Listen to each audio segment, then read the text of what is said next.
Olá, sejam muito bem-vindas e muito bem-vindos ao nosso canal do YouTube, dedicado de modo exclusivo ao estudo do direito público. Uma questão que se coloca no âmbito do direito público diz respeito ao neoconstitucionalismo, sua definição, seus mecanismos e o seu alcance. Neoconstitucionalismo, ou novo direito constitucional, ou direito constitucional do século XXI, ou novo paradigma jurídico, quer dizer a proposta teórica, ideológica ou metodológica, superação da clássica antinomia entre justnaturalismo e justpositivismo.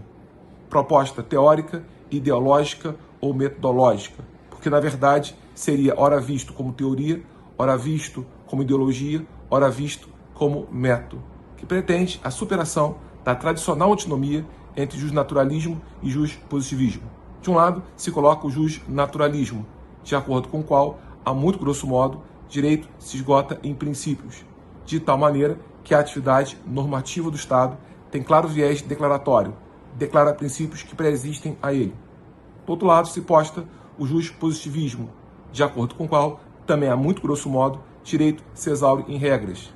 Então, a atividade do Estado normativa tem claro viés constitutivo, constitui regras a partir da sua atividade.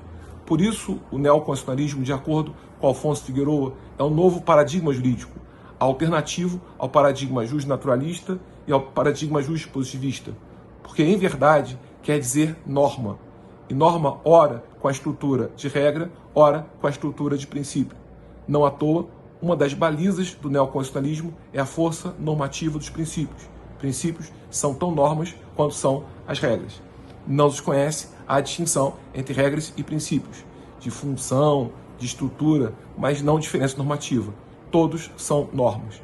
Princípio também é norma. Não é mero conselho, admoestação. Princípio é comando, é imperativo, é norma jurídica. A partir disso, nasceu uma confusão entre neoconstitucionalismo e pós-positivismo.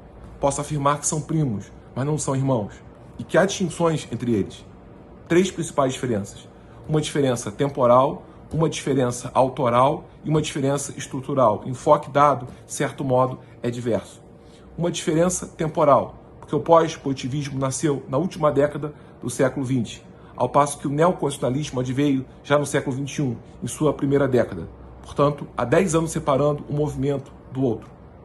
Depois, uma diferença autoral, porque no Rio de Janeiro, o principal autor sobre pós-positivismo é Antônio Carlos Maia, sobre neoconstitucionalismo, Eduardo Ribeiro Moreira, com suas obras sobre um tema e sobre o outro. E uma diferença estrutural, porque embora temas sejam comuns, o enfoque é distinto. No neoconstitucionalismo, conforme havia colocado, o enfoque gira em torno da distinção entre regra e princípio, o que também é visto no pós-positivismo.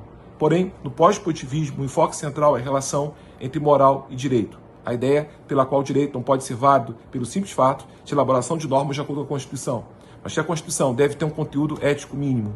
Daí a reaproximação entre direito e moral. Ao fim e ao cabo, posso afirmar que o neoconstitucionalismo produz um efeito acessório, qual seja o advento do ativismo judicial.